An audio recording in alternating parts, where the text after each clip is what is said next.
Prime ਇਤਾਲੀਆ channel 'ਚ ਤੁਹਾਡਾ ਸਾਰਿਆਂ ਦਾ ਬਹੁਤ-ਬਹੁਤ ਸਵਾਗਤ ਹੈ। ਇੱਕ ਵਾਰ ਫਿਰ ਹਾਜ਼ਰ ਹਾਂ ਅੱਜ ਦੀਆਂ ਕੁਝ ਖਾਸ ਨਿਊਜ਼ ਲੈ ਕੇ।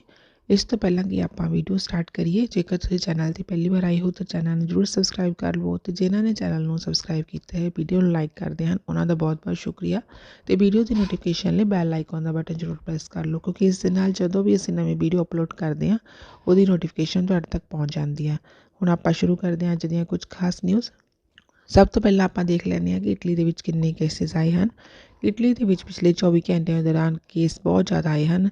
ਲਗਭਗ 1,70,844 ਨਵੇਂ ਕੇਸਿਸ ਆਏ ਹਨ ਅਤੇ 259 ਡੈਥ ਹੋਈਆਂ ਹਨ। ਅਤੇ ਜਦਕਿ ਸਵੈਬ ਟੈਸਟ ਵੀ ਕਾਫੀ ਜ਼ਿਆਦਾ ਕੀਤੇ ਗਏ ਹਨ। ਕਰੀਬ 12,28,410 ਸਵੈਬ ਟੈਸਟ ਕੀਤੇ ਗਏ ਹਨ ਅਤੇ ਪੋਜ਼ੀਟਿਵਿਟੀ ਰੇਟ 13.9% 'ਤੇ ਰਿਹਾ ਹੈ।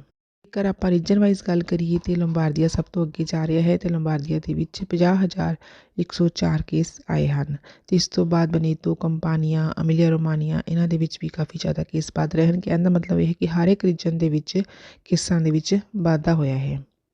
ਅਤੇ ਇਸ ਦੇ ਨਾਲ ਨਾਲ ਹੌਸਪੀਟਲਸ ਦੇ ਵਿੱਚ ਵੀ ਭਰਤੀ ਹੋਣ ਵਾਲਿਆਂ ਦੀ ਗਿਣਤੀ ਕਾਫੀ ਜ਼ਿਆਦਾ ਵੱਧ ਰਹੀ ਹੈ। ਅਤੇ ਜੇਕਰ ਆਪਾਂ ਵੈਕਸੀਨ ਦੀ ਗੱਲ ਕਰੀਏ ਤਾਂ ਹੁਣ ਤੱਕ 5 ਤੋਂ ਲੈ ਕੇ 11 ਸਾਲ ਦੀ ਏਜ ਵਾਲੇ ਜਿਹੜੇ ਬੱਚੇ ਹੈ ਉਹਨਾਂ ਦੇ ਵਿੱਚੋਂ 3,65,930 ਬੱਚਿਆਂ ਨੂੰ ਪਹਿਲੀ ਡੋਜ਼ ਲੱਗ ਚੁੱਕੀ ਹੈ।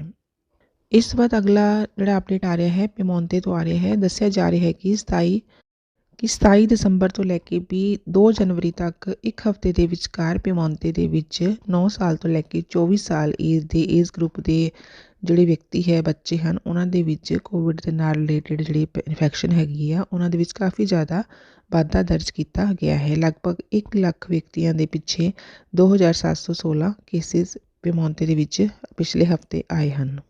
ਅਤੇ 10-20% ਕੇਸਿਸ ਜਿਹੜੇ ਉਹਨਾਂ ਵਿੱਚੋਂ ਹੈ ਜਿਨ੍ਹਾਂ ਨੇ ਹਾਲੇ ਤੱਕ ਵੈਕਸੀਨੇਸ਼ਨ ਨਹੀਂ ਲਈ ਹੈ। ਅਤੇ ਜਿਹੜੇ ਨਵੇਂ ਪੋਜ਼ੀਟਿਵ ਕੇਸਿਸ ਆਏ ਹਨ 10 ਸਾਲ ਤੋਂ ਘੱਟ ਉਮਰ ਦੇ ਬੱਚਿਆਂ ਦੇ ਵਿੱਚ ਪਾਏ ਗਏ ਹਨ। ਅਤੇ ਜਿਨ੍ਹਾਂ ਦੇ ਲਈ ਜਿਹੜੀ ਵੈਕਸੀਨੇਸ਼ਨ ਪ੍ਰੋਸੈਸ 16 ਦਸੰਬਰ ਤੋਂ ਸ਼ੁਰੂ ਹੋ ਚੁੱਕਾ ਹੈ।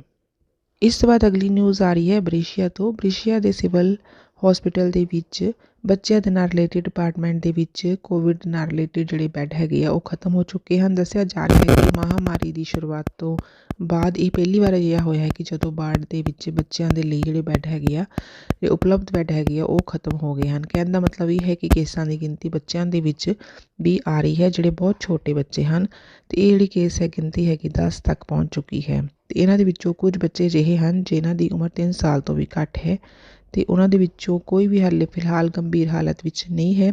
ਇਸ ਸਮੇਂ ਹਸਪਤਾਲ ਦੇ ਵਿੱਚ ਉਹਨਾਂ ਦਾ ਇਲਾਜ ਚੱਲ ਰਿਹਾ ਹੈ।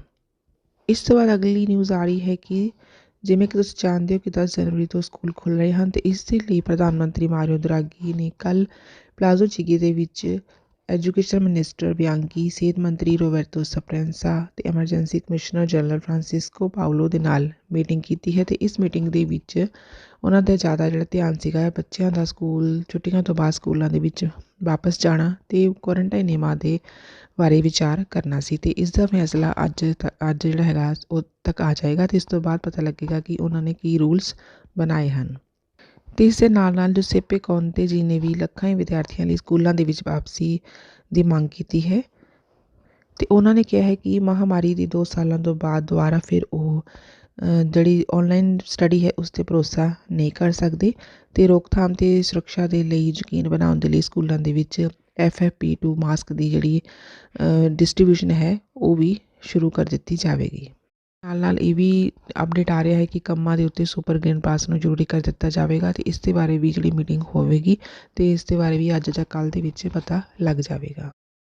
ਇਸ ਤੋਂ ਬਾਅਦ ਅਗਲਾ ਅਪਡੇਟ ਆ ਰਿਹਾ ਹੈ ਕਿ ਸਕੂਲਾਂ ਦੇ ਲਈ ਔਨਲਾਈਨ ਰਜਿਸਟ੍ਰੇਸ਼ਨ 2022-2023 ਸ਼ੁਰੂ ਹੋ ਚੁੱਕਾ ਹੈ। ਅਤੇ ਸਟੇਟਸ ਦੇ ਐਲੀਮੈਂਟਰੀ, ਮਿਡਲ ਅਤੇ ਹਾਈ ਸਕੂਲਾਂ ਦੇ ਲਈ ਜਿਹੜੀ ਸ਼ੁਰੂਆਤੀ ਕਲਾਸਾਂ ਹੈ ਉਹਨਾਂ ਦੇ ਲਈ 2022 ਅਤੇ 2023 ਦੇ ਲਈ ਸਕੂਲ ਦਾ ਸੈਸ਼ਨ ਦੇ ਲਈ ਔਨਲਾਈਨ ਐਡਮਿਸ਼ਨ ਦੀ ਐਪਲੀਕੇਸ਼ਨ ਭਰਨ ਦੀ ਤਰੀਕ ਆ ਚੁੱਕੀ ਹੈ। ਅਤੇ ਇਹ ਜਿਹੜੇ ਤਰੀਕ ਹੈਗੀ ਆ 4 ਜਨਵਰੀ ਤੋਂ ਲੈ ਕੇ 28 ਜਨਵਰੀ ਤੱਕ ਦਾ ਸਮਾਂ ਹੁੰਦਾ ਹੈ। ਇਸ ਦੇ ਵਿੱਚ ਤੁਸੀਂ ਆਪਣੇ ਬੱਚਿਆਂ ਦੇ ਲਈ ਜਿਹੜੇ ਨਵੇਂ ਸਕੂਲ ਦੇ ਵਿੱਚ ਜਾ ਰਹੇ ਹਨ, ਜਿਸ ਤਰ੍ਹਾਂ ਸੁਪਰੀਓਰ ਦੇ ਵਿੱਚ ਜਾ ਰਹੇ ਹਨ ਬੱਚੇ 8ਵੀਂ ਤੋਂ ਬਾਅਦ, ਅਤੇ ਉਹਨਾਂ ਦੇ ਲਈ ਤੁਸੀਂ ਆਪਣੀ ਐਡਮਿਸ਼ਨ ਕਰਵਾ ਸਕਦੇ ਹੋ। ਅਤੇ ਇਸ ਦੇ ਲਈ ਤੁਹਾਨੂੰ ਸਪਿਡ ਜਾਂ CIE ਕਾਰਡ ਚਾਹੀਦਾ ਹੈ ਅਤੇ ਆਪਣੇ ਬੱਚਿਆਂ ਦੇ ਲਈ ਸਕੂਲ ਚੂਜ਼ ਕਰ ਸਕਦੇ ਹੋ। ਅਤੇ ਇਹ ਜਿਹੜਾ ਟਾਈਮ ਹੈਗਾ ਕੱਲ੍ਹ ਤੋਂ ਯਾਨੀ ਕਿ 4 ਜਨਵਰੀ ਤੋਂ ਸਵੇਰੇ 8 ਵਜੇ ਤੋਂ ਸ਼ੁਰੂ ਹੋ ਚੁੱਕਾ ਹੈ ਅਤੇ 28 ਜਨਵਰੀ 2022 ਤੱਕ ਇਸ ਦਾ ਲਾਸਟ ਡੇਟ ਹੈ।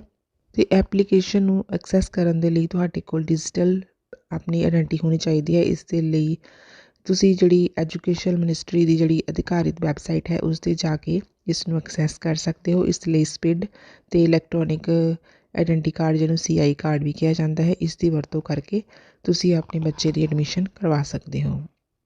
ਇਸ ਤੋਂ ਬਾਅਦ ਜੇਕਰ ਆਪਾਂ ਗੱਲ ਕਰੀਏ ਫਰਾਂਸ ਦੀ, ਤੇ ਫਰਾਂਸ ਦੇ ਵਿੱਚ ਪਿਛਲੇ 24 ਘੰਟਿਆਂ ਦੌਰਾਨ ਲਗਭਗ 3 ਲੱਖ ਦੇ ਕਰੀਬ ਕੇਸਿਸ ਆਏ ਹਨ। ਇਸ ਤੋਂ ਬਾਅਦ ਅਗਲੀ ਨਿਊਜ਼ ਆ ਰਹੀ ਹੈ ਕਿ ਲੁਫਥਾਂਸਾ ਗਰੁੱਪ ਨੇ ਇੰਡੀਆ ਅਤੇ ਸਵਿਟਜ਼ਰਲੈਂਡ, ਜਰਮਨੀ ਦੇ ਵਿਚਕਾਰ ਫਲਾਈਟਸ ਦੀ ਘੋਸ਼ਣਾ ਕੀਤੀ ਹੈ। ਤੇ ਇਹ ਅਨਾਊਂਸਮੈਂਟ ਇਸ ਮਹੀਨੇ ਦੇ ਸ਼ੁਰੂ ਦੇ ਵਿੱਚ ਇੰਡੀਆ ਅਤੇ ਸਵਿਟਜ਼ਰਲੈਂਡ ਦੇ ਇੱਕ ਏਅਰ ਬਬਲ ਐਗਰੀਮੈਂਟ 'ਤੇ ਸਾਈਨ ਕਰਨ ਤੋਂ ਬਾਅਦ ਕੀਤੀ ਗਈ ਹੈ। ਤੇ ਜਰਮਨੀ ਦੀ ਫਲੈਗ ਕੈਰੀਅਰ ਦੀ ਸਭ ਤੋਂ ਵੱਡੀ ਕੰਪਨੀ ਏਅਰਲਾਈਨਸ ਲੁਫਥਾਂਸਾ ਨੇ ਇੰਡੀਆ ਅਤੇ ਜਰਮਨੀ ਦੇ ਵਿਚਕਾਰ ਆਪਣੀਆਂ ਫਲਾਈਟਸ ਨੂੰ ਉਡਾਉਣ ਦਾ ਫੈਸਲਾ ਕੀਤਾ ਗਿਆ ਹੈ। ਤੇ ਏਅਰ ਬਬਲ ਪ੍ਰਬੰਧਾਂ ਦੇ ਤਹਿਤ ਚਲਾਈਆਂ ਜਾਣ ਵਾਲੀਆਂ ਵਿਸ਼ੇਸ਼ ਫਲਾਈਟਸ ਹੈਗੀਆਂ ਆ ਉਡਾਨਾਂ ਦੇ ਨਾਲ ਦਿੱਲੀ, ਬੰਬੇ ਅਤੇ ਬੈਂਗਲੌਰ ਤੋਂ ਮਿਊਨਿਖ ਅਤੇ ਫਰੈਂਕਫਰਟ ਦੇ ਨਾਲ ਇਸ ਨੂੰ ਜੋੜੇਗਾ। ਅਤੇ ਇਸ ਦੇ ਲਈ ਜਿਹੜੀ ਟਿਕਟਸ ਹੈਗੀਆਂ ਆ ਟਰੈਵਲ ਪੋਰਟਲ ਜਾਂ swiss.com, lufthansa.com ਰਾਹੀਂ ਖਰੀਦੀਆਂ ਜਾ ਸਕਦੀਆਂ ਹੈ। ਅਤੇ ਇਸ ਦੇ ਨਾਲ ਨਾਲ ਲੁਫਥਾਂਸਾ ਏਅਰ ਗਰੁੱਪ ਨੇ ਆਪਣੇ ਕਸਟਮਰਸ ਨੂੰ ਨਿਯਮਾਂ ਦੀ ਪਾਲਣਾ ਕਰਨ ਅਤੇ ਸਵਿਟਜ਼ਰਲੈਂਡ ਅਤੇ ਜਰਮਨੀ ਦੇ ਲਈ ਟ੍ਰਾਂਜ਼ਿਟ ਨਿਯਮਾਂ ਦੀ ਜਾਂਚ ਕਰਨ ਦੀ ਵੀ ਸਲਾਹ ਦਿੱਤੀ ਹੈ। ਇਸ ਤੋਂ ਬਾਅਦ ਅਗਲੀ ਨਿਊਜ਼ ਆ ਰਹੀ ਹੈ ਕਿ UK ਤੋਂ ਰਾਇਨ ਏਅਰ ਦੀ ਫਲਾਈਟ ਨੇ 35,000 ਫੁੱਟ ਦੀ ਉਚਾਈ ਤੋਂ ਬਾਅਦ ਐਮਰਜੈਂਸੀ ਲੈਂਡਿੰਗ ਕੀਤੀ ਹੈ। ਅਤੇ ਦੱਸਿਆ ਜਾ ਰਿਹਾ ਹੈ ਕਿ ਫਲਾਈਟ ਟਰੈਕਿੰਗ ਪਲੇਟਫਾਰਮ ਦੇ ਅਨੁਸਾਰ ਜਹਾਜ਼ ਦੇ ਵਿੱਚ ਅੱਗ ਲੱਗਣ ਦੇ ਕਰਕੇ ਜਹਾਜ਼ ਨੂੰ ਉਤਾਰਨ ਦੀ ਕੋਸ਼ਿਸ਼ ਕੀਤੀ ਗਈ। ਅਤੇ ਜਦੋਂ ਜਹਾਜ਼ ਦੇ ਪਾਇਲਟ ਨੂੰ ਅੱਗ ਲੱਗਣ ਦੀ ਸੂਚਨਾ ਮਿਲੀ ਅਤੇ ਉਸ ਤੋਂ ਤੁਰੰਤ ਬਾਅਦ ਲੈਂਡਿੰਗ ਦੀ ਪ੍ਰਕਿਰਿਆ ਸ਼ੁਰੂ ਕਰ ਦਿੱਤੀ, ਕਿਉਂਕਿ ਜਹਾਜ਼ ਨੇ ਇੰਗਲਿਸ਼ ਚੈਨਲ 'ਤੇ ਉਡਾਨ ਭਰੀ ਸੀ। ਅਤੇ ਉਹਨਾਂ ਨੇ ਬ੍ਰੇਸਟ ਦੇ ਵਿੱਚ ਜਹਾਜ਼ ਨੂੰ ਉਤਾਰਿਆ ਅਤੇ ਜਿੱਥੇ ਫਾਇਰ ਬ੍ਰਿਗੇਡ ਅਤੇ ਹੋਰ ਜਿਹੜੀ ਪੁਲਿਸ ਸੀਗੀ ਰਨਵੇ 'ਤੇ ਇਸ ਦੀ ਉਡੀਕ ਕਰ ਰਹੇ ਸਨ। ਅਤੇ ਉਸ ਤੋਂ ਬਾਅਦ ਕੁਝ ਦੇਰ ਬਾਅਦ ਯਾਤਰੀਆਂ ਨੂੰ ਜਹਾਜ਼ ਤੋਂ ਸੁਰੱਖਿਅਤ ਉਤਾਰ ਲਿੱਤਾ ਗਿਆ। ਅਤੇ ਇੱਕ ਫਲਾਈਟ ਟਰੈਕਿੰਗ ਪਲੇਟਫਾਰਮ ਦੇ ਅਕੋਰਡਿੰਗ ਜਹਾਜ਼ ਨੇ 7 ਮਿੰਟਾਂ ਦੇ ਵਿੱਚ ਤੇਜ਼ੀ ਨਾਲ ਇਸ ਨੂੰ ਉਤਾਰਿਆ, ਜਦਕਿ ਉਹ 41,000 ਫੁੱਟ ਤੋਂ ਇੱਕਦਮ 6,725 ਫੁੱਟ 'ਤੇ ਫਲਾਈਟ ਜਾਣੀ ਕਿ ਜਹਾਜ਼ ਉਤਰਿਆ।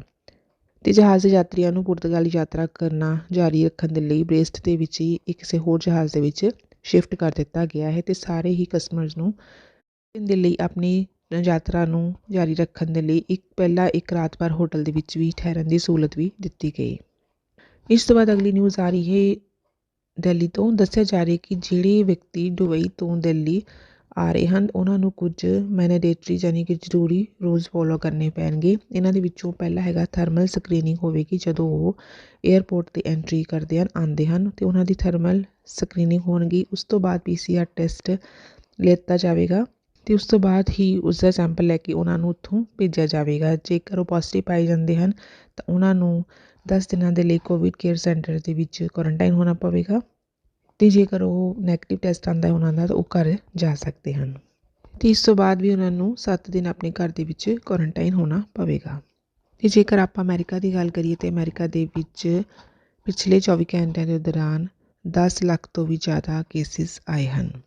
ਇਸ ਤੋਂ ਬਾਅਦ ਅਗਲੀ ਨਿਊਜ਼ ਆ ਰਹੀ ਹੈ ਚਾਈਨਾ ਤੋਂ। ਚਾਈਨਾ ਦੇ ਵਿੱਚ ਵੀ ਕਰੋਨਾ ਵਾਇਰਸ ਦੇ ਇਸ ਨਵੇਂ ਵੇਰੀਐਂਟ ਦੇ ਓਮਿਕਰੋਨ ਦੇ ਮਾਮਲੇ ਤੇਜ਼ੀ ਨਾਲ ਸਾਹਮਣੇ ਆਏ ਹਨ। ਇਸ ਤੋਂ ਬਾਅਦ ਫਿਰ ਵੀ ਚੀਨ ਜਿਹੜਾ ਹੈਗਾ ਜ਼ੀਰੋ ਕੋਵਿਡ ਨੀਤੀ ਦਾ ਪਾਲਣ ਕਰ ਰਿਹਾ ਹਨ। ਇਸ ਦੇ ਨੀਤੀ ਦੇ ਅਕੋਰਡਿੰਗ ਉਸਨੇ ਲੋਕਾਂ ਨੂੰ ਕਾਫੀ ਜ਼ਿਆਦਾ ਲੋਕਾਂ 'ਤੇ ਪਾਬੰਦੀਆਂ ਲਗਾਈਆਂ ਹਨ। ਦੱਸਿਆ ਜਾ ਰਿਹਾ ਹੈ ਕਿ ਸ਼ਿਆਨ ਦੇ ਵਿੱਚ ਕੁਝ ਸਮੇਂ ਪਹਿਲਾਂ ਕਰੋਨਾ ਦੇ ਨਵੇਂ ਮਾਮਲੇ ਸਾਹਮਣੇ ਆਏ ਸੀ ਅਤੇ ਇਸ ਤੋਂ ਬਾਅਦ ਉੱਥੇ 24 ਦਸੰਬਰ ਨੂੰ ਇਸ ਸ਼ਹਿਰ ਦੇ ਵਿੱਚ ਲੋਕਡਾਊਨ ਲਗਾ ਦਿੱਤਾ ਗਿਆ ਸੀ, ਜਿਸ ਕਰਕੇ 1 ਕਰੋੜ 3 ਲੱਖ ਲੋਕ ਘਰਾਂ ਦੇ ਵਿੱਚ ਬੰਦ ਹੋ ਗਏ ਹਨ। ਅਤੇ ਜਿਹੜੇ ਲੋਕ ਇਨਫੈਕਟਡ ਲੋਕਾਂ ਦੇ ਸੰਪਰਕ ਵਿੱਚ ਆਏ ਹਨ ਉਹਨਾਂ ਦੀ ਪਛਾਣ ਕੀਤੀ ਗਈ ਹੈ ਅਤੇ ਉਹਨਾਂ ਨੂੰ ਕੁਆਰੰਟਾਈਨ ਕਰ ਦਿੱਤਾ ਗਿਆ ਹੈ। ਕੁਆਰੰਟਾਈਨ ਹੋਣ ਦੇ ਕਰਕੇ ਉਹ ਘਰਾਂ ਵਿੱਚ ਕੈਦ ਹੋ ਗਏ ਹਨ, ਜਿਸ ਦੇ ਕਰਕੇ ਉਹ ਖਾਣ ਪੀਣ ਦੇ ਜ਼ਰੂਰੀ ਸਮਾਨ ਇਕੱਠਾ ਵੀ ਨਹੀਂ ਕਰ ਸਕੇ। ਅਤੇ ਇਸ ਦੌਰਾਨ ਉੱਥੇ ਦੀ ਜਿਹੜੀ ਸ਼ਹਿਰ ਦੀਆਂ ਸੰਸਥਾਵਾਂ ਹੈਗੀਆਂ ਉਹਨਾਂ ਨੇ ਉਹਨਾਂ ਦੀ ਮਦਦ ਕੀਤੀ ਅਤੇ ਮਜ਼ਬੂਰ ਲੋਕਾਂ ਨੂੰ ਘਰਾਂ ਦੇ ਵਿੱਚ ਸਮਾਨ ਪਹੁੰਚਾਇਆ। ਅਤੇ ਇਸ ਦੇ ਨਾਲ ਨਾਲ ਇਹ ਵੀ ਖਬਰ ਆ ਰਹੀ ਹੈ ਕਿ ਕੁਝ ਲੋਕ ਅਜਿਹੇ ਹਨ ਜਿਨ੍ਹਾਂ ਨੇ ਕਈਆਂ ਦੀ ਮਜਬੂਰੀ ਦਾ ਫਾਇਦਾ ਵੀ ਉਠਾਇਆ ਅਤੇ ਉਹਨਾਂ ਨੇ ਕੁਆਰੰਟਾਈਨ ਦੇ ਵਿੱਚ ਰਹਿ ਰਹੇ ਲੋਕਾਂ ਤੋਂ ਚਾਵਲ, ਸਬਜ਼ੀਆਂ ਵਰਗੀਆਂ ਚੀਜ਼ਾਂ ਦੇ ਲਈ ਕਈ ਗੁਣਾ ਕੀਮਤਾਂ ਵਸੂਲਣੀਆਂ ਸ਼ੁਰੂ ਕਰ ਦਿੱਤੀਆਂ। ਅਤੇ ਕੁਝ ਲੋਕ ਅਜਿਹੇ ਵੀ ਹਨ ਜਿਨ੍ਹਾਂ ਕੋਲ ਪੈਸੇ ਵੀ ਨਹੀਂ ਸਨ ਅਤੇ ਉਹਨਾਂ ਨੂੰ ਕੋਲ ਗੈਜਟਸ ਦੇ ਬਦਲੇ ਖਾਣ ਪੀਣ ਦੇ ਸਮਾਨ ਦੀ ਅਦਲਾ ਬਦਲੀ ਕਰਨੀ ਪਈ, ਯਾਨੀ ਕਿ ਉਹਨਾਂ ਨੂੰ ਆਪਣੇ ਘਰ ਦਾ ਸਮਾਨ ਵੇਚ ਕੇ ਸਮਾਨ ਦੇ ਬਦਲੇ ਖਾਣ ਪੀਣ ਦਾ ਸਮਾਨ ਲੈਣਾ ਪਿਆ। ਅਤੇ ਕੁੱਲ ਮਿਲਾ ਕੇ ਆਪਾਂ ਕਹਿ ਸਕਦੇ ਹਾਂ ਕਿ ਚੀਨ ਦੇ ਵਿੱਚ ਕੁਆਰੰਟਾਈਨ ਹੋ ਰਹੇ ਲੋਕਾਂ ਦੀ ਪੂਰੀ ਤਰ੍ਹਾਂ ਲੁੱਟ ਹੋ ਰਹੀ ਹੈ। ਤੇ ਲੋਕ ਖਾਣ ਪੀਣ ਦੇ ਸਮਾਨ ਦੇ ਲਈ ਆਪਣਾ ਘਰੇਲੂ ਸਮਾਨ ਵੀ ਵੇਚ ਰਹੇ ਹਨ। ਇੱਕ ਵਿਅਕਤੀ ਨੇ ਦੱਸਿਆ ਹੈ ਕਿ ਉਸਨੇ ਚੌਲਾਂ ਦਾ ਪੈਕਟ ਲੈਣ ਦੇ ਲਈ ਆਪਣੀ ਸਮਾਰਟ ਵਾਚ ਵੀ ਵੇਚ ਦਿੱਤੀ ਹੈ। ਇਸ ਬਾਰੇ ਸੋਸ਼ਲ ਮੀਡੀਆ 'ਤੇ ਲੋਕਾਂ ਦੀ ਕਾਫੀ ਜ਼ਿਆਦਾ ਤਿੱਖੀ ਪ੍ਰਤੀਕਿਰਿਆ ਹੋ ਰਹੀ ਹੈ। ਇਹ ਸੀ ਅੱਜ ਦੀਆਂ ਕੁਝ ਖਾਸ ਨਿਊਜ਼। ਹੁਣ ਆਪਾਂ ਦੇਖ ਲੈਂਦੇ ਹਾਂ ਅੱਜ ਦੇ ਕਰੰਸੀ ਰੇਟਸ। ਸਭ ਤੋਂ ਪਹਿਲਾਂ ਨਿਊਜ਼ੀਲੈਂਡ ਡਾਲਰ ਦਾ ਰੇਟ ਚੱਲ ਰਿਹਾ 50 ਰੁਪਏ 67 ਪੈਸੇ। ਦੁਬਈ ਦੇ ਦਰਾਮ ਦਾ ਰੇਟ ਚੱਲ ਰਿਹਾ 20 ਰੁਪਏ 28 ਪੈਸੇ। ਆਸਟ੍ਰੇਲੀਆ ਦੇ ਡਾਲਰ ਦਾ ਰੇਟ ਚੱਲ ਰਿਹਾ 53 ਰੁਪਏ 99 ਪੈਸੇ। ਕੈਨੇਡਾ ਦੇ ਡਾਲਰ ਦਾ ਰੇਟ ਚੱਲ ਰਿਹਾ 58 ਰੁਪਏ 61 ਪੈਸੇ। US ਡਾਲਰ ਦਾ ਰੇਟ ਚੱਲ ਰਿਹਾ 74 ਰੁਪਏ 50 ਪੈਸੇ। UK ਡਾਲਰ ਦਾ ਰੇਟ ਚੱਲ ਰਿਹਾ ਹੈ UK ਦੇ ਪਾਉਂਡ ਦਾ ਰੇਟ ਚੱਲ ਰਿਹਾ ਹੈ 100 ਰੁਪਏ 81 ਪੈਸੇ। ਤੇ ਯੂਰੋ ਦਾ ਰੇਟ ਚੱਲ ਰਿਹਾ ਹੈ 84 ਰੁਪਏ 16 ਪੈਸੇ। ਇਸ ਦੇ ਨਾਲ ਹੀ ਆਪਾਂ ਵੀਡੀਓ ਖਤਮ ਕਰਦੇ ਹਾਂ। ਜੇ ਵੀਡੀਓ ਚੰਗੀ ਲੱਗੀ ਤਾਂ ਇੱਕ ਲਾਈਕ ਜ਼ਰੂਰ ਕਰਿਓ। ਵੀਡੀਓ ਦੇਖਣ ਲਈ ਤੁਹਾਡਾ ਸਾਰਿਆਂ ਦਾ ਬਹੁਤ ਬਹੁਤ ਸ਼ੁਕਰੀਆ। ਮਿਲਦੇ ਹਾਂ ਅਗਲੀ ਵੀਡੀਓ ਵਿੱਚ। ਤਦ ਤੱਕ ਆਪਣਾ ਤੇ ਆਪਣੇ ਪਰਿਵਾਰ ਦਾ ਰੱਖਿਓ ਧਿਆਨ।